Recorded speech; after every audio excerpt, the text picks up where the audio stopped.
I love Lip Bar. It does not come off. Anyway, let's talk a little bit about makeup. There are a couple of, well, not a couple, there's a lot of different things that you could do with makeup, a lot of topics that you can have. So I'm just going to rattle off a few lists. I'm not going to go into depth on anything, but just, feel free to Google them all and see what's out there. And I know that I'm missing tons and tons and tons of things, so you're just going to have to fill in the blanks. But basically, okay, so starting with a clean face. Once you have a clean face, a lot of people put primer on their face, and that's just a clear, thin liquid that you put on. There's that helps to set your makeup for the day. And there's different kinds. There's just a regular primer, there's a color corrector primer, there's a glow primer, so that way it gives you a little bit of glow. So there's a lot of different primers. After that, people usually put on some type of base or foundation. So there's liquid foundations that are a little bit heavier, they give a little bit better coverage, they cover blemishes a little bit more. I may do it during the winter, or I do it if I'm like going out at night and it's something special. It has to be very, very, very special really for me to put on liquid makeup generally, because it's more messy, it's a little bit more time consuming, and just so forth. There's also a dry powder foundation that you can do, which is lighter coverage than the liquid foundation. A lot of times when I do the liquid foundation, I'll do that first, and I'll do the dry powder foundation on top of that, just so that it can get more of a natural look. After I do my foundations, I do some concealers. So your concealer also helps to cover blemishes, and you don't do a concealer on your whole face, you just do it on spots, like under dark circles under eyes. If you have a pimple, you'll do it put it on there to cover it a little bit. If you just have some little dark spots from old blemishes, you just kind of put the concealer on to just cover that a little bit. The next thing I usually do is I usually work with my eyes first. What I do is my eyelashes. So let's talk about eyelashes, because that could go on forever and ever and ever as well. I use an eyelash curler at times, and that helps to actually curl my eyelashes. A lot of people have eyelashes that are just flat. So if you have an eyelash curler, it'll actually add a curl to your eyes, so you can see a little bit of the flip. I didn't do the curler today, but if I would have did the curler, this would have had more flip, and I wouldn't have to do close up for you to see it. So you have your eyelash curler, you curl your eyes, and then you do your, it depends. Some people probably mostly do their eyeshadow first if you're going to do that, because you don't want to mess up your eyeshadow when you're working on some other things. But for me, I don't really do that much eyeshadow, and I probably do it afterwards. But after my eyelash curler, I do my mascara. There's tons and tons and tons of mascara. There's some that's for lengthening. There's some that's for thickening your eyelashes. There's some that's actually called extensions now, so you don't actually have to get the fake eyelashes. It extends your eyelashes for you, and I actually have that on right now. So there's a lot of different types of eyelash solutions that are out there. I also did my eyebrows, so a lot of contouring for eyebrows is out now, where you're filling in your eyebrows with eyebrow powder. That's like, for me, that just adds it darker, so that way my eyebrows don't look as thin, or it looks more full, I guess, because otherwise it wouldn't be as brown. You might just be able to see some space between some of the strands or things like that. Also, alongside with the brow work these days, a lot of people are doing the concealer. You do the concealer a little bit underneath the brow and a little bit above the brow, and that makes your eyebrows look like you just got them waxed or you just got them threaded. So it gives it a nice clean look. Then if, like I said, some people do eyeshadow after that, and there's so many different, I have an actual book that I'm gonna let you use. It's called Making Faces. Look how big this book is.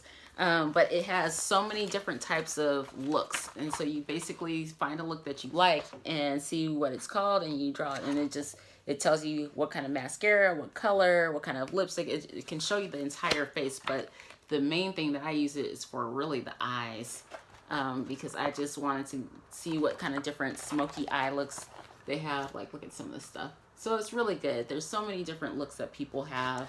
Your natural look, your smoky look, your indoor look, your outdoor look, your nighttime look, your classic look, and things of that nature. After I finish with my eyes, I generally do my lips.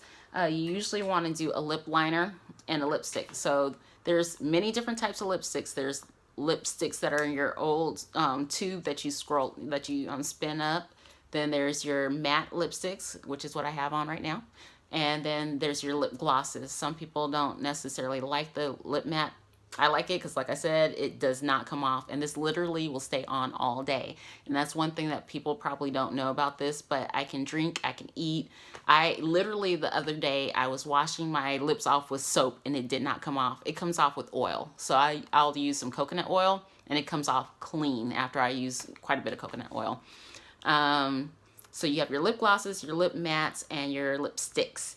And then the lip liner, you usually do first, and that just gives you a nice, sharp line to use. And for me, it's just easier to do a clean line with lip liner than it is with your lipstick or your lip mattes or lip glosses. So after that, a lot of people are doing their contouring or their, bronzers. So you have your bronzer and you have your contouring. I don't have my contouring pack, but you saw that. Basically with contouring, you can kind of help to make it look like you don't necessarily have a double chin. You could probably see a little bit how it's a little bit more brown there, but I have natural cheeks that, kind of go in right there. But a lot of times with contouring, you just add a little bit more of a darker shadow so it accentuates your cheekbones. And then you just do a little bit lighter here, you do lighter here, you do a little bit lighter on your forehead to just make those areas kind of pop out. For people with a larger forehead, you just do a little bit darker around here, so that way it makes their forehead look a little bit smaller. Also, you could do darker around here to make your face look a little slimmer here. You could do blush to make your cheeks pop. So there's different things that you could do. And after you do those particular things, then you usually put some people will just put some loose powder on, and that just kind of helps to set and makes the whole thing look natural. I haven't really done that much. And also, what am I forgetting or not thinking about? Brow makeup. We talked about contouring. We talked about foundation. Oh, one of the things that people are doing now these days is they're doing like a tattoo eyebrow. And it lasts for about a year and a half. It looks really natural, but that way they don't have to use the contouring type brow makeup that's going on. We talked about the eyelash extensions, eye curler, concealer, foundation, primer, and then a lot of people do a mist to kind of set their makeup all into place. And I don't quite do that just yet because I don't need it to last all day. If it's gone, I mean, this lipstick is good for me because if it was gone after 1 hour, I'd be like, okay, I don't really care. But that's really makeup. When I do it, I try to have it take me less than 10 minutes. I really do makeup mainly for my videos and for my pictures, but usually on a regular day, I generally like to do my eyebrows and I like to do eyelashes because I just like to make my eyes pop. I'm actually, now that I have this new lip bar line, I may start wearing lipsticks again. I kind of got away from it a lot because obviously I have full lips, and so I just didn't need additional attention. But I'm kind of digging it, especially because I'm finding colors that actually match my clothes, not really on purpose, but I just am. So that's really cool. What else? Oh, as you're looking at makeup, I'd be really interested if you talk about kind of what's in the makeup, because there's a lot of toxic ingredients in makeup, and I'm not sure that I have my list around here, but there's like phthalates and formaldehyde and other things that are in it. So you might want to consider that. Look at some of my videos if you want to remember some of the main toxic ingredients. Also, there's product that is vegan. And so do you really want vegan or product that's not used on animals, and what's the difference? And all things that are vegan does not mean non-toxic. So you could find a lot of vegan items out there that still have a lot of your toxic chemicals out there. So just maybe incorporating and thinking about that as you're acquiring makeup or using makeup. But it's fun. There is a lot of stuff out there. There's a lot of stuff out there. My biggest thing that I've been looking for is makeup for people of color. Obviously I have brown skin, so I want things that are going to actually show. When I was buying lipsticks that weren't necessarily for me, like this lip liner right here, it's fine for this. but standalone, it really isn't dark enough to do what I need for it to do. So what I generally do, which is another tip, is instead of using lip liner for my lips, I actually use eyeliner for my lips. So I can find a dark brown brow pencil and use that brow pencil for my lips, and it actually looks really, really good. I'm going to go get it today, so in my future videos you'll actually see it, and it would have looked really nice with this, because instead of it being just all one color, it ends up being kind of like a fade from the brown to this kind of like plum color. This color, by the way, is Prima Donna by the Lip Bar. So I really like it. It's a really nice color. It's really full. All the colors are really good, and I'll probably do at the end of this video a quick shot of each of the colors that I've used. And I'd be interested to find out which one you like the most. I have Savage, I have Prima Donna, I have Boss Lady, I have two other ones. I'm not sure the names. Oh, here's another one right here, but this is the Boss Lady. I had this one on yesterday. And they all, when I say they rock, they rock. They are really, really, really nice. Did I already say Prima, what is, oh, that's the one, the same one.